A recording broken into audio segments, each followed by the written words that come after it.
శుభోదయం. క్రీస్తునందు ప్రియమైన విశ్వాసులారా, పునరుద్ధానుడు అయిన యేసు స్వామి వారి యొక్క శుభప్రదమైన నిరీక్షణ నామంలో మీ అందరికీ ఉదయకాల శుభాలు తెలియజేస్తున్నాను. ఈ దిన మన టీఎల్సీ అనుదిన ఆహారంలో దేవుని యొక్క వాక్యాన్ని మనం జ్ఞాపకం చేసుకుందాం.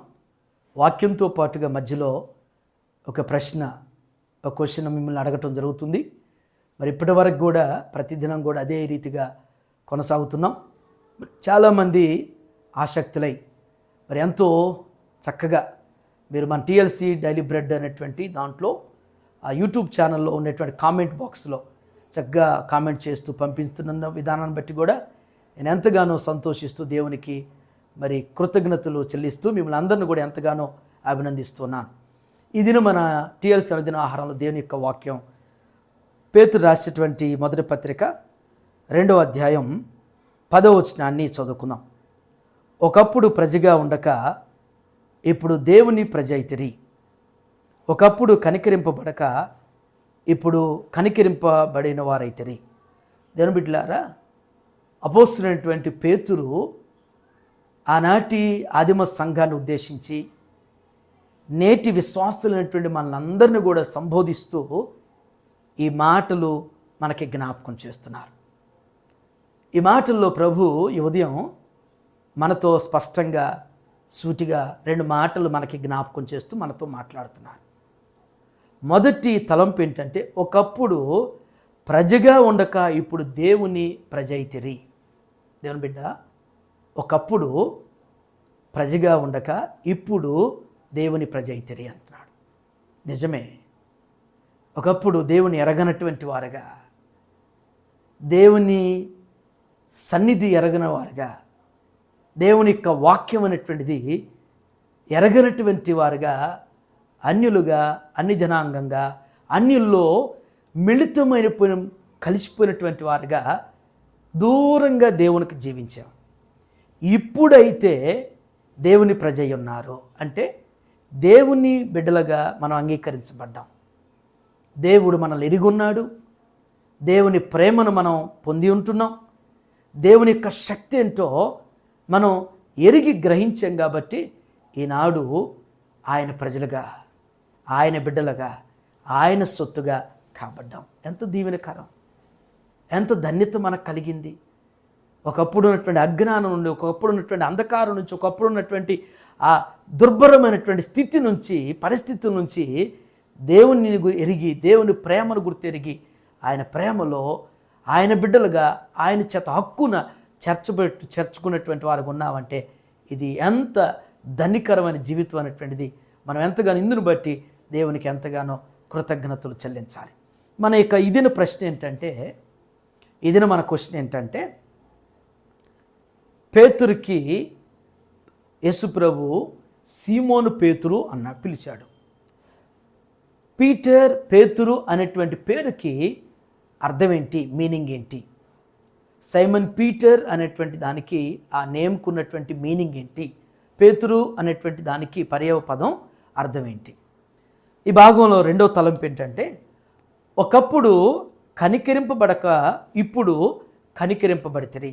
నిజమే, ఒకప్పుడు మన దోషాలను బట్టి, మన పాపాలను బట్టి, మన అతిక్రమాలను బట్టి త్రోసివేయబడ్డాం, నెట్టివేయబడ్డాం, అసహించబడ్డాం. ఎవరు కూడా ఆదరించినటువంటి వారు లేరు. హక్కును చేర్చుకున్నటువంటి వారు ఎవరు లేరు. ఇష్టపడినటువంటి వారు ఎవరు లేరు.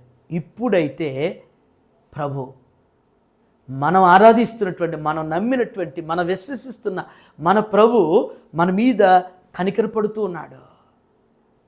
ఆయన చేత కనికరించబడ్డాం, ఆయన చేత కరుణించబడ్డాం, ఆయన చేత ప్రేమించబడుతున్నాం, ఆయన చేత ఆదరించబడుతున్నాం, ఆయన ద్వారా మనం అందరం కూడా ఆకర్షించబడ్డాం.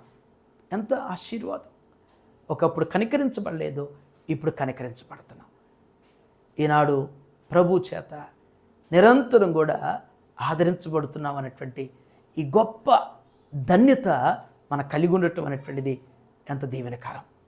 దేవుడు నిజంగా మనందరినీ కూడా మరి ఆయన ప్రజగా, ఆయన బిడ్డలుగా, ఆయన సొత్తుగా అంగీకరిస్తాడు. ఇప్పటికైనా ఆయన సొత్తుగా ఉన్నామా? ఆయన ద్వారా కనికరించబడుతున్నామా? కనికరించబడటానికి ప్రభు దగ్గరికి రాగలుగుతున్నామా? ఇంకా లోకం వైపు, లోక వ్యాపకాల వైపు, లోకంలో ఉన్నటువంటి ఆకర్షించేటువంటి వాటి వైపుకి వెళ్ళిపోయేటువంటి వారు ఉంటున్నామేమో చిన్ని స్వపరీక్ష చేసుకుంటూ ప్రభు యొక్క ప్రజగా, ప్రభు యొక్క బిడ్డలుగా ఉంటాయి. ప్రభు చేత నిరంతరం కూడా కనికరించబడేటువంటి వారుగా స్థిరపరచబడి, బలపరచబడి ముందుకు సాగే కృపలో దేవుడు మనందరిని కూడా నడిపించునుగాక. ఆమెను ప్రార్థన చేసుకుందాం. మమ్మల్ని మిక్కిలిగా ప్రేమించిన మా ప్రియ పరలోకపు తండ్రి, మీ పరిశుద్ధమైన ఉన్నతమైన నామానికి వందనాలు. ఏ ఉదయం నాయనా దివ్యమైనటువంటి మీ వాక్కు చేత మాతో మాట్లాడేందుకు వందనాలు. దేవా, ఒకప్పుడు నాయన మా స్థితి ఏంటో, ఎలా ఉన్నామో, ఏ పరిస్థితిలో ఉన్నామో, ఏ స్థితిలో మేము పడి ఉన్నామో ప్రభా, మీరు మమ్మల్ని నాయన అంగీకరించారు, మమ్మల్ని ఏర్పాటు చేసుకున్నారు, మమ్మల్ని ప్రేమించిన ప్రభా. అయ్యా, మీరు నిరంతరం మమ్మల్ని ఆదరిస్తూ, ఆకర్షిస్తూ, బలపరుస్తున్న విధానం బట్టి మీకు వందనాలు చెల్లిస్తున్నాం. దేవా, నిరంతరం మీ ద్వారా కనికరించబడుతున్నా ప్రభా. మా దోషాలు బట్టి, మా పాపాలను బట్టి, మా బలహీనతలు బట్టి నాయన, మా పొరపాట్లు బట్టి నాయన, మానుకున్న వారే నాయన, మానుకున్న వారికి నెట్టివేసిన పరిస్థితులు, దూరపరిచిన పరిస్థితులు, ద్వేషించిన పరిస్థితులు, అసహించుకున్న పరిస్థితుల్లో నా తండ్రి, ఈనాడు ప్రభా మమ్మల్ని ఎంతగా నాయన హక్కును చేర్చుకున్నటువంటి మా దైవమా మీకు వందనాలు చెల్లిస్తున్నా తండ్రి. ఈ ప్రేమలో నిత్యం నాయన లాలించబడుతూ, ఆదరించబడుతూ, బలపరచబడి ముందుకు సాగేటువంటి వారుగా మమ్మల్ని స్థిరపరిచి బలపరచండి. ఏదో టీఎల్సీ అనేది ఆహారం చూస్తున్న ప్రతి బిడ్డను, ప్రతి కుటుంబాన్ని కూడా జ్ఞాపకం చేసుకోండి ప్రభా. ఇంకా మీకు దూరంగా జీవిస్తున్న వారు కూడా అయ్యా, మీ ప్రేమను వారు తెలుసుకోవటానికి, మీ ప్రేమను వారు గుర్తించి నడిపించపట్టుకు, ఆకర్షించపట్టుకు సహాయం చేయండి. ఇద్దరు బిడ్డలు చేయనటువంటి వారి పనుల్లో, వారి ప్రయాణాల్లో, వారి బాధ్యతలు మీరు వెన్నుంటి నడిపించి కృప చూపించమని యేసునామములో ఈ ప్రార్థన మీకు సమర్పించుచున్నాను తండ్రి. ఆమేన్. దేవుడు మీ అందరికీ తోడైనగాక.